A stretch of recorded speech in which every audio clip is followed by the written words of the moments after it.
અમારા વિશેષ બુલેટિનમાં આપનું સ્વાગત છે. આ બુલેટિનમાં આપણે વાત કરીશું કે ભાઈ શેર બજાર જે લોકો કરે છે તો એ શેર બજારની અંદર લોકો કરે છે તો એની અંદર એમને ખરેખર એમને કોઈ કુદરતી સહાય મળે છે, કોઈ નક્ષત્ર, કોઈ ગ્રહ એમના એવા બેઠા છે કે જે એમને મદદ કરી શકે છે. કારણ કે જોવા જઈએ તો ભારત દેશની અંદર છે 18% લોકો છે એ આ શેર બજારમાં એક્ટિવ છે. બાકીના લોકો છે એ આશા રાખે છે અને ઘણા લોકો એવું કહે છે કે શેર બજાર એ જુગાર છે, શેર બજાર એ સટ્ટો છે. પણ શેર બજારને તમે સટ્ટા અને જુગારથી દૂર જોઈને તમે જુઓ ને તો એ તમારું પેસિવ ઇન્કમનું એક સાધન છે. તમને તમારી એક પોપ્યુલર તમારી એક છે એક તમારી એક જ્યાં તમે નોકરી કરો છો, જે બિઝનેસ કરો છો એમાંથી તમને એક આવક મળે છે. આ સાથે તમને બીજું એક વસ્તુ એવી છે કે તમને એક્સ્ટ્રા ઇન્કમ માટેનો એક આ તમે જુઓ તો આ છે ને એ શુદ્ધ અને સાત્વિક રસ્તો છે. પણ આને તમે જો સટ્ટા તરીકે અને જો શેર બજારને તમે જો એમ કહો ને કે ભાઈ હું મારું આ એટીએમ મશીન છે, હું આમાં જાઉં મને પૈસા મળે, એવું આમાં પોસિબલ ના થાય. તો આપણે આ એપિસોડમાં જોઈશું કે ભાઈ નક્ષત્ર છે, તમારા જે ગ્રહો છે એ તમને ક્યાંય અસર કરે છે કે નથી કરતા, અને એની જે આપણે જે એક્સપર્ટ છે રાજ જાની એમની પાસેથી આપણે વિશેષ માહિતી લઈશું કે ભાઈ કયા ગ્રહો ઉપયોગી થઈ શકે છે, કઈ યુતિ તમને છે એ ધનલાભ કરાવી શકે છે, આકસ્મિક ધનલાભ કઈ રીતે કરાવી શકે છે. તો આ બધું જ જાણીશું. એ આપણે છે આપણા એક્સપર્ટ છે રાજ જાની. સર, પહેલાં તો તમારું બુલેટિનમાં તમારું સ્વાગત છે. આ બુલેટિનમાં આપણે છે તમારું જે તમને કહીએ કે ભાઈ આની અંદર આપણે નક્ષત્ર અને નિવેશ એટલે એસ્ટ્રોલોજી અને માર્કેટ બંનેને સાથે રહીને આપણે આને જોડીએ છીએ. અને આની અંદર છે પહેલો જ પ્રશ્ન આપણો જે કહેવાય ને કે હું શેર બજાર કરું છું, માની લો કે આપણા દર્શકો કરે છે, બધા જ કરે છે, બરાબર. હવે એ લોકોને ઘણી વખત એમ થાય કે શેર બજારમાં શું કરવું આગળ, એમને મને હું રોકાણ કરું છું, જે શેરમાં હું નાખું છું ને એ શેર જ ત્યાંથી નીચો પડી જાય છે, પટકાઈ જાય છે. અને મને છે મારું જે પોર્ટફોલિયો છે એ ક્યારેય ગ્રીનમાં આવતો નથી. તો આપણે કોઈ દર્શક જો હોય એને જાણવું હોય કે એના કોઈ શેર બજાર ઉપર કોઈ ગ્રહો એને અસર કરે છે, એવું કોઈ યુતિ એને કુંડળીમાં બને છે કે નથી બનતી, તો એ કઈ રીતે આપણે જાણવા મળી શકે આની અંદરથી કે શેર બજાર ઉપર અસર કરતા ગ્રહો છે એની યુતિ કઈ રીતે બને તો જેમાંથી જે રોકાણકાર છે એને ફાયદો થાય. ચોક્કસપણે હાર્દિકભાઈ, જ્યોતિષનો, ગ્રહોનો શેર બજાર સાથે સીધો અને ડાયરેક્ટ સંબંધ છે જ તે. સૌપ્રથમ હાર્દિકભાઈ, તમને અને નક્ષત્ર નિવેશના તમામ દર્શકોને નમસ્કાર. તમારો જે પ્રશ્ન છે એ ખરેખર ઇન્ટરેસ્ટિંગ બી છે અને આનો જવાબ આપવા માટે બહુ સમજી વિચારી અને પ્રોપર ભાષામાં મારે જવાબ તમને આનો આપવો પડશે. એનું કારણ એ છે કે હાલના સમયમાં જે રીતે શેર બજારનું મહત્ત્વ દરેક વ્યક્તિની લાઈફમાં વધ્યું છે અથવા છેલ્લા 10 વર્ષમાં લોકો શેર બજાર તરફ વળ્યા છે, અથવા તો તમામ પ્રકારના અલગ અલગ ઇન્વેસ્ટમેન્ટના ઓપ્શન લોકો એક્સપ્લોર કરે છે, તો ચોક્કસપણે ગ્રહોનું પણ એના પર અસર છે. સાથે સાથે દરેક વ્યક્તિને આજના સમયમાં તમે કહું એમ એક પેસિવ ઇન્કમની બી જરૂર છે. આવક મર્યાદિત અને ખર્ચાઓ અમર્યાદિત હોય તો આ સમયે એક એક્સ્ટ્રા ઇન્કમ સોર્સ ઊભો થાય એ જરૂરી છે.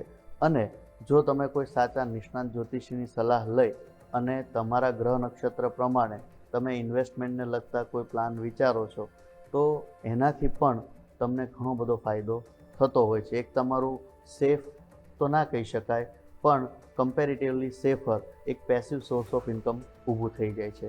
ફોર એક્ઝામ્પલ, કે એક જ્યોતિષી તરીકે મારી પાસે કોઈ વ્યક્તિ કુંડલી જોડાવા આવે તો પહેલાં તો મારે એ ઓબ્ઝર્વ કરવાનું કે ભાઈ ખરેખર આ વ્યક્તિના ગ્રહો એવા સારા અત્યારે ચાલે છે કે જેમાં એ બીજી આવક ઊભી કરી શકે છે, એના માટે ફાયદાકારક સમય છે, ઉચિત સમય છે કે પછી નુકસાનવાળો સમય છે, અથવા તો કેટલો ટાઈમ રાહ જોયા પછી એ વ્યક્તિ ઇન્વેસ્ટ કરે છે તો એને ફાયદો થાય છે, અથવા તો હાલનો એવો સમય છે કે જેમાં એને ઇમિડિયેટ ઇન્વેસ્ટમેન્ટ કરી દેવાય.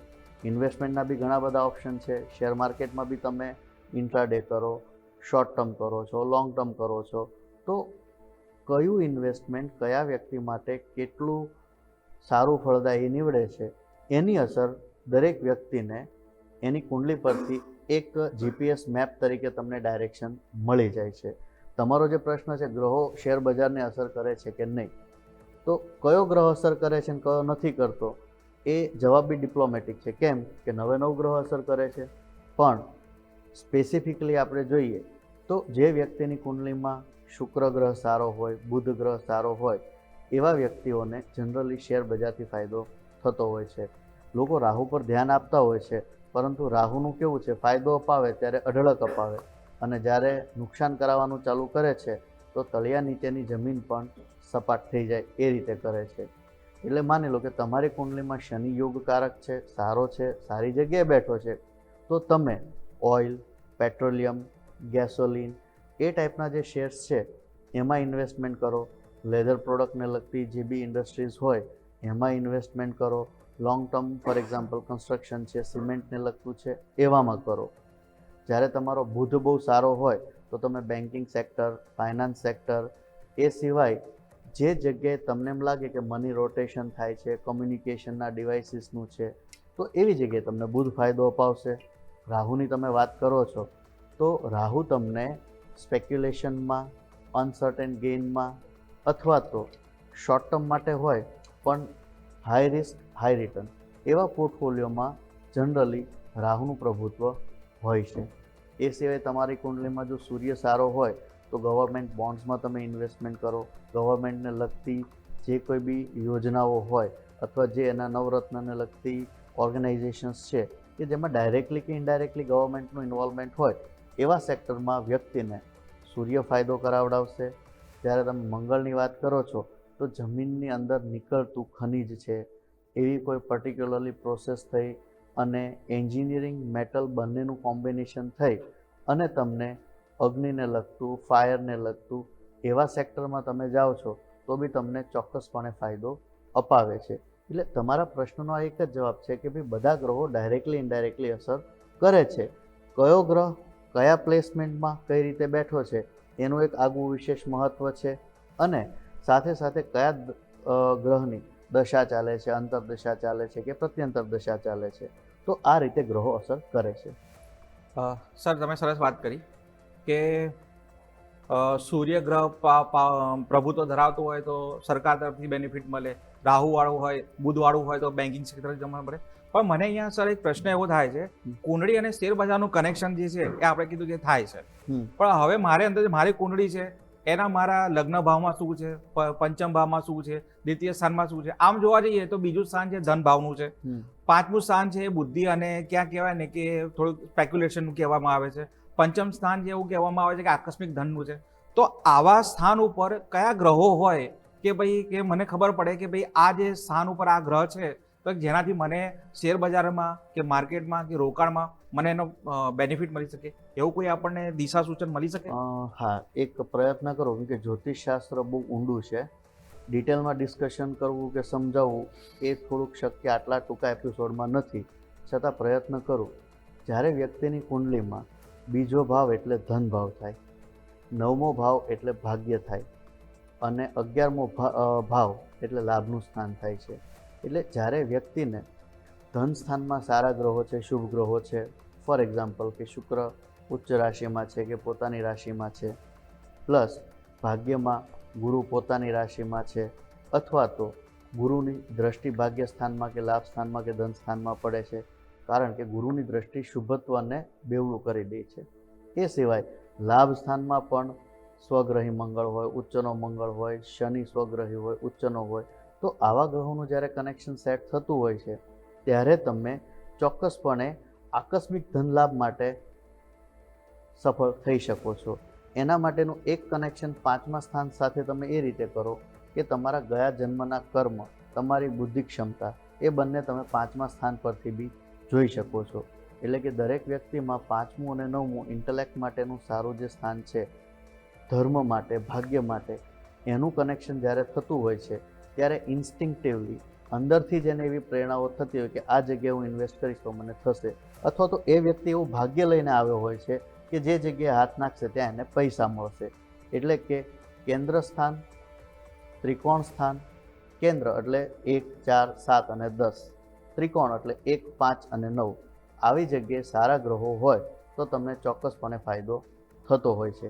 અમુક કેસમાં એવું પણ જોવા મળ્યું છે કે જ્યારે ગુરુ ગ્રહની અસર હોય અને ગુરુ 12મા સ્થાને હોય તો પછી એ વ્યય સ્થાનમાં થયો, પરંતુ 12મા સ્થાનમાં ગુરુ ધરાવનારો વ્યક્તિ ઇન્ડિયા કરતાં અથવા તો ઇન્ડિયામાં એ છે તો પોતાના દેશ કરતાં વિદેશમાં ઇન્વેસ્ટ કરે અથવા તો વિદેશને લગતી પ્રોડક્ટમાં, કોમોડિટીઝમાં અથવા ઇન્ડસ્ટ્રીઝ, કંપનીઝમાં ઇન્વેસ્ટ કરે છે તો એને ચોક્કસપણે ફાયદો થતો હોય છે. એવી જ રીતે જ્યારે વ્યક્તિને શનિ બીજા સ્થાનમાં ધન સ્થાનમાં હોય તો નાણાકીય રીતે એને સંઘર્ષ થતું હોય છે, પણ આવો વ્યક્તિ સિમેન્ટ છે, લોખંડ છે, લેધર છે, આવી કોઈ જગ્યાએ ઇન્વેસ્ટ કરે છે તો એને ફાયદો થતો હોય છે. પણ કન્ડિશન એટલી કે શનિની નીચ દ્રષ્ટિ મેષ રાશિ સાથેનું કનેક્શન ના થવું જોઈએ. ધન્યવાદ સર. તો સરે બહુ સરસ રીતે સમજાવ્યું કે તમારા દ્વિતીય ભાવ શું છે, ધન ભાવ શું છે, લગ્ન સ્થાનમાં કયો ગ્રહ પડ્યો છે, પંચમ સ્થાનમાં કયો ગ્રહ પડ્યો છે, એના ઉપરનું સરસ રીતે અમને માર્ગદર્શન આપ્યું. તો દર્શક મિત્રો, અત્યારે એક સમય થયો છે બ્રેકનો. બ્રેક બાદ આપણે મળીશું, પણ બ્રેક પછી તમે ક્યાંય જતા નહીં, પાછા આવજો. હવે આપણે એના ઉપર વાત કરીશું કે કઈ દિશા પર બેસી અને વાસ્તુશાસ્ત્ર પ્રમાણે તમે કેવું ટ્રેડિંગ કરી શકો છો, ક્યાં રોકાણ કરી શકો છો, કઈ દિશામાં કરી શકો છો કે જેથી તમને ધન લાભ થાય, તમને નફો થાય, એ બધું કરીશું. પણ સમય થયો છે એક વિરામનો. લઈએ એક વિરામ.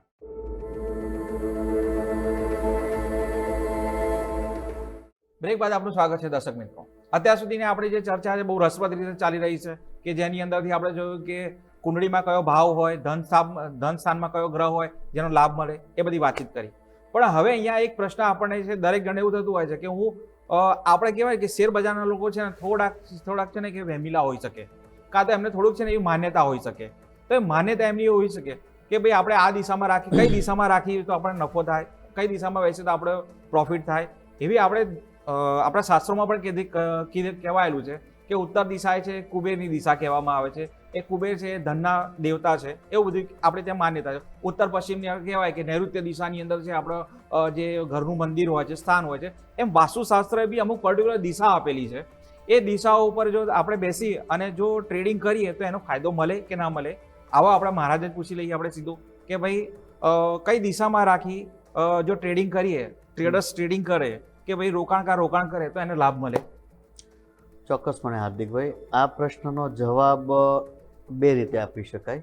પહેલો એ કે ઇન જનરલ તો હું તમને કહી દઉં કે ભાઈ આટલી દિશા સારી છે, પણ પ્રેક્ટિકલી જોઈએ ને તો દરેક વ્યક્તિની પોતાની એસ્ટ્રોલોજી અને પોતાનું વાસ્તુ એના કસ્ટમાઇઝ બર્થ ડેટ પરથી હોય છે. તો પહેલું મારું સજેશન એ છે કે જ્યારે તમારું એ બંને પ્રોપર સેટ થાય તો તમને એની દિશા સાચી રીતે મળી શકે છે. તો એના માટે કદાચ જરૂર પડે તો વ્યક્તિએ પર્સનલી ડિસ્કસ કરી શકાય, પણ ઇન જનરલ બધા દર્શકોનું એ જોવું આપણા માટે શક્ય નથી. એટલે અત્યારે તમને ઇન જનરલ રેમેડીઝ આપી દઉં. ફોર એક્ઝામ્પલ કે દરેક વ્યક્તિ ઉત્તર દિશા બાજુ મોઢું રાખે અથવા ઈશાન ખૂણા બાજુ મોં, ઈશાન ખૂણો એટલે ઉત્તર અને પૂર્વની વચ્ચેનો, તો એ બાજુ મોં રાખી અને પોતાનું ટ્રેડિંગ કરે છે અથવા તો કોઈ ક્રિએટિવ આઈડિયાઝ કરે છે, પોતાની રિસર્ચ કરે છે, તો એ રિસર્ચ માટે એને ઇન્ટ્યુટિવલી પોઝિટિવ વાઇબ્રેશન્સ બી મળે છે, નવા આઈડિયાઝ બી આવે છે અને ક્લેરિટી ઓફ થોટ પણ મળે છે. બટ એક કન્ડિશન આમાં એ ધ્યાન રાખવાનું કે તમારા ઘરમાં ઈશાન ખૂણામાં ટોયલેટ હોવું જોઈએ નહીં, ભારે વજનવાળી વસ્તુ હોવી જોઈએ નહીં અને લાલ કલરની કોઈ પણ વસ્તુ હોવી જોઈએ નહીં. આ 3 વસ્તુ તમારા ઘરના ઈશાન ખૂણામાં એવોઇડ હશે તો તમને પોઝિટિવ સાચું દિશા અથવા તો સાચો રસ્તો નિવેશ કરવા માટે મળી શકે છે. ઇન જનરલ વાસ્તુશાસ્ત્ર સાથે આપણે કનેક્ટ કરીએ તો પશ્ચિમ દિશા જે છે એ ખરેખર તમને નફા માટે, આવક માટે પશ્ચિમ અને પશ્ચિમથી થોડું આગળ આપણે દક્ષિણ બાજુ જઈએ એટલે કે વેસ્ટ ઓફ સાઉથ વેસ્ટ અને વેસ્ટ ડાયરેક્શન એ બંને જગ્યાએથી મળશે. આપણા ઇન્ડિયાનું સૌથી મોટું ધનાઢ્ય મંદિર જે છે તિરુપતિ બાલાજીનું, તો એમાં બી ભગવાનની મૂર્તિ વેસ્ટ બાજુ છે કે જે આપણને દેખાય છે કે ભાઈ એ મંદિર પાસે કેટલો ખજાનો કે પૈસા કે ધન છે. તો તમારે પણ આ રીતનું ધન આકર્ષણ કરવું હોય તો પશ્ચિમ દિશા અને પશ્ચિમથી થોડું દક્ષિણ દિશા બાજુ. માની લો કે તમારી પાસે ઘરની અંદર તમને એ નહીં ખબર પડે કે ક્યાં મારે જોવું છે, તો તમને સરળ ભાષામાં સમજાવી દઉં. મોબાઈલમાં કંપાસ એપ્લિકેશન ડાઉનલોડ કરવાની, દેશી ભાષામાં આપણું હોકા યંત્ર, એ લઈ અને ઘરના સેન્ટરમાં ઊભા રહેવાનું. સેન્ટરમાંથી તમે જોશો તો 270 ડિગ્રી 270 ડિગ્રીથી લઈ અને દક્ષિણ બાજુ તમે આવશો તો 247.5 ડિગ્રીથી લઈ અને 270 ડિગ્રી સુધીનો જે ભાગ છે એમાં તમે બેસી અને ટ્રેડિંગને લગતું કરી શકો છો.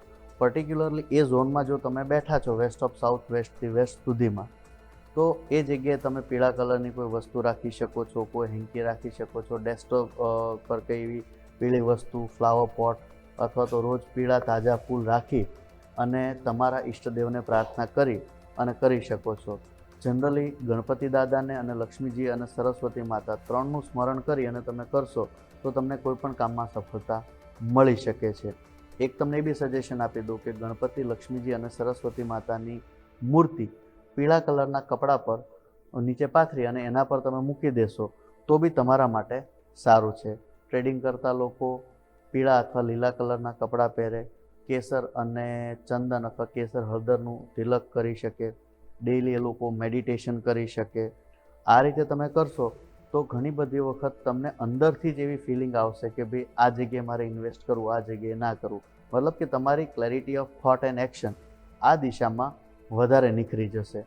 એટલે પહેલું ઓપ્શન આ જગ્યાએ આપવું. જો શક્ય ના હોય તો ઉત્તર દિશા, ઈશાન ખૂણો અથવા તો પૂર્વ દિશામાં તમે કરી શકો છો. જી મહારાજ, પણ તમે સરસ રીતે સમજાવ્યું કે કઈ દિશામાં બેસીને, અને ઇવન તમે એ પણ સમજાવ્યું કે કઈ ડિગ્રીથી બેસો તો કઈ દિશામાં બેસને 270 ડિગ્રીને એ તમે સમજાવ્યું. પણ મને એ કહેવાય છે કે આપણે છે ને કલયુગનો રાજા છે ને રાહુ છે, અને રાહુ છે એ કાયમ તમને આકસ્મિક ધન લાભ કે એના માટે તમને કરાવતો હોય છે. તો એવા કોઈ કુંડળીમાં મતલબ કે એવા કોઈ આકસ્મિક ધન લાભ માટેના કોઈ એવા ઉપાયો છે કે જેથી રાહુની રેમેડીઝ કરીએ, કે રાહુને શાંત કરીએ, કે રાહુની સ્તુતિ કરીએ, કે એવા કોઈ રીતે આકસ્મિક ધન લાભના માટેના જો કોઈ રેમેડીઝ હોય કે એવા કોઈ ઉપાયો છે ખરા કે જેથી માણસને અચાનક જ, જેમ કે રાહુ છે, આપણે શેર બજાર છે તો શેર બજારમાં આપણે જોવું છે કે ભાઈ 100 રૂપિયાવાળી વસ્તુ છે એ 1000 રૂપિયા પણ થઈ જાય છે, તો એ આકસ્મિક ધન લાભ કહેવાય. તો એવા કોઈ ઉપાયો છે આની આપણે જ્યોતિષશાસ્ત્રમાં કોઈ રાહુને લગતા જ્યોતિષી ઉપાય હું તમને કહી દઈશ, પણ રાહુ જેટલું ઉપર લઈ જાય એટલું નીચે પણ લાવી શકે છે. એટલે રાહુ પર વિશ્વાસ કરાય, આંધળો વિશ્વાસ કરાય નહીં. રાહુ માટે તમે શિવ ભગવાનની જેટલી પૂજા કરો એટલું સારું. એ સિવાય બુધવારે લીલું નારિયેળ હોય એનું પાણી ડાયરેક્ટ નારિયેળમાંથી શિવલિંગ ઉપર તમે ચડાવો તો બી તમને એનાથી ફાયદો થતો હોય છે. લક્ષ્મીજીની તમે પૂજા કરો. એ સિવાય પીડિયારું પૂરો, ગાય કૂતરાને રોટલી નાખો, પક્ષીઓને ચણ નાખો. આ બધા જે ઉપાયો છે ને એ તમારા કુંડલીના શનિ, રાહુ અને કેતુને ત્રણેયને સારા કરે છે અથવા તો સ્થિર ન્યુટ્રલ કરી દે છે. હવે એ સિવાય તમારે ધન આકર્ષણને લગતું કહો તો રાહુ માટે રાહુનો બીજ મંત્ર કરી શકાય, અથવા તો રાહુ જે જગ્યાએ તમને ઇફેક્ટ કરતું હોય એવા વ્યક્તિઓને તમે આર્થિક રીતે, સામાજિક રીતે મદદ કરી શકો છો. પરંતુ ઇન જનરલ ધન આકર્ષણ માટે સૌથી બેસ્ટ ઉપાય લક્ષ્મીજીની પૂજા કરવી. તમારા ઘરમાં સ્ફટિકનું અથવા તો મેટલનું અથવા મેરુશ્રી યંત્ર આવે એ રાખો, એના પર તમે રોજ પૂજા કરો. મહાલક્ષ્મીજીનો મંત્ર છે એનું ચેન્ટિંગ કરો, ભગવાનને સ્તુતિ સ્મરણ કરો કે ભાઈ મારી પાસે ધન આકર્ષણ થાય, એનાથી ફાયદો થાય. શ્રી સુક્તમ, કનકધારા, લલિતા સહસ્ત્રનામ આનું પાઠ કરો. જો વ્યક્તિ ધાર્મિક રીતે ઇન્વોલ્વ વધારે હોય તો દર પૂનમે સત્યનારાયણ ભગવાનની કથા પણ પોતાના ઘરે એ કરી શકે છે. સાથે સાથે તમારા ઘરમાં ઉત્તરથી પૂર્વ દિશાનો જે ભાગ હોય ત્યાં નાના ગ્રીન કલરના પ્લાન્ટ્સ તમે રાખી શકો છો. શક્ય હોય તો વેલ કે એવા પાંદડા નહીં લેવાના, કેમ કે વેલવાળા ઝાડ હોય છે એ ઘરમાં ક્યારેક સ્નાયુને લગતી તકલીફ થતી હોય છે. એટલે તુલસી છે કેવા, અને હા, દૂધ અથવા કાંટાવાળું ઝાડ એ જગ્યાએ રાખવાનું નથી.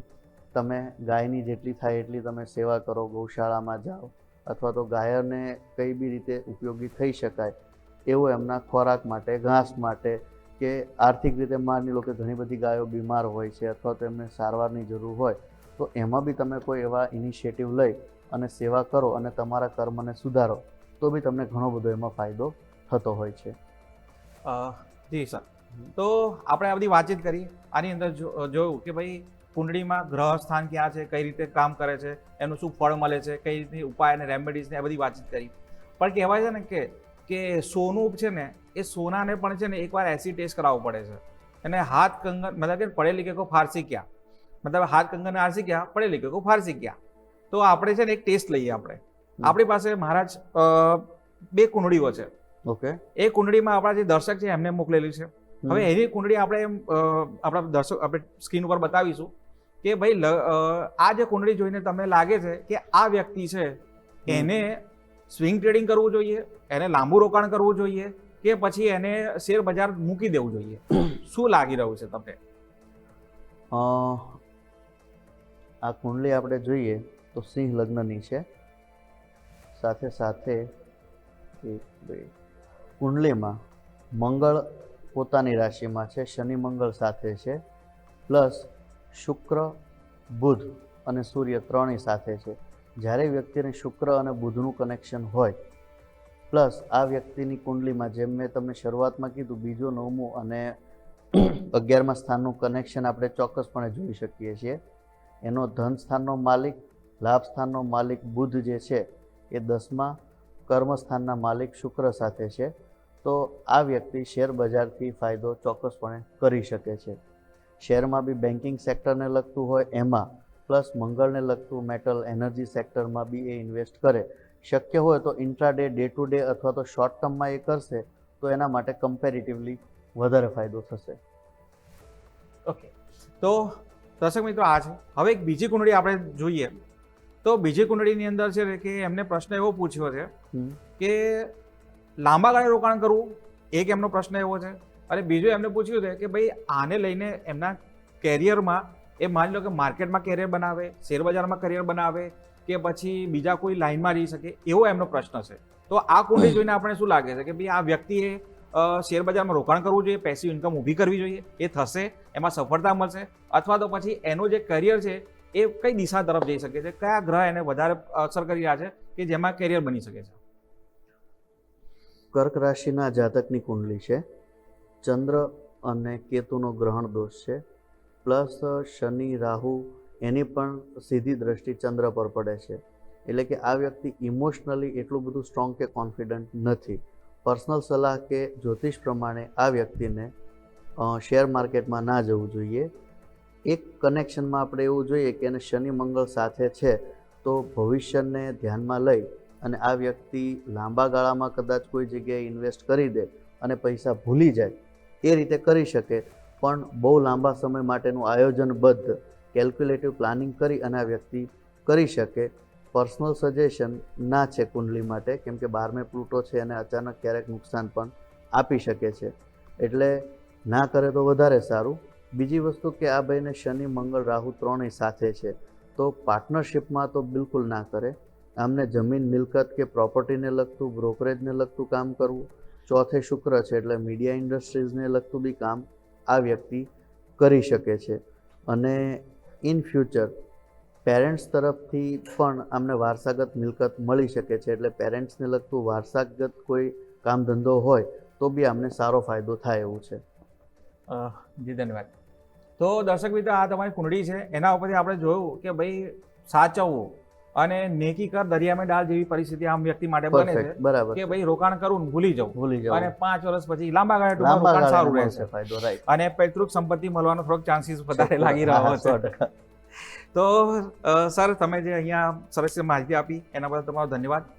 અને જે દર્શકોને કુંડળી ઉપર તમે જે કહેવાય કે એક આપણો નાનો પ્રયાસ હતો કે પર્ટિક્યુલરલી એક 2-4 જે આપણે 2 કસ્ટમ જે આપણે કહેવાય કે દર્શકો હતા એમની કુંડળી મંગાવી અને એ રીતનો આપણે પ્રયાસ કર્યો છે, જે અમારો નાનો એક ક્ષુલ્લક પ્રયાસ હતો અને જેમાં તમે તમારી માર્ગદર્શન આપ્યું એના બદલ તમારો ખૂબ ખૂબ તમારા આભાર. કોઈ વ્યુઅર્સ હોય અને એમને આ રીતે એનાલિસિસ કરવું હોય તો તમને મોકલી આપે, હું એમને જવાબ આપી દઈશ. તો દર્શક મિત્રો, જો તમારો કોઈ આ રીતે કોઈ પ્રશ્ન હોય, તમારે પર્સનલ ફાઇનાન્સને લઈને કંઈ કોઈ સમસ્યા હોય, શેર બજારમાં કંઈ તમારે આગળ કરવું હોય તો એના માટે તમે અમારો સંપર્ક કરી શકો છો. તો આ બુલેટિનમાં દર્શક મિત્રો આટલું જ. આ બુલેટિનમાં આપણે જોયું કે ભાઈ તમારા લગ્નમાં, તમારા કુંડળીમાં કયા ગ્રહો છે જે તમને ફાયદો કરાવે છે.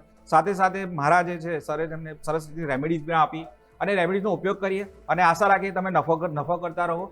પણ અહીંયા એક વસ્તુ ચોક્કસ છે કે તમે જે ભાઈ રોકાણ કરો એ રોકાણની અંદર તમારું નોલેજ અને નોલેજની સાથે તમારી વિઝડમ એ ચોક્કસ કામ કરશે. ગ્રહો છે, નક્ષત્ર છે, એ તમને મદદ કરી શકે છે, પણ એના ઉપર છે ને વિશ્વાસ રાખવો.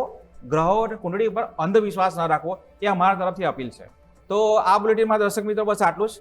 ફરી એક નવા એપિસોડમાં મળીશું નવા સબ્જેક્ટ સાથે. ત્યાં સુધી જોતા રહો ન્યૂઝ કેપિટલ માર્કેટ, કારણ કે અમે છીએ નફાનું નવું સરનામું.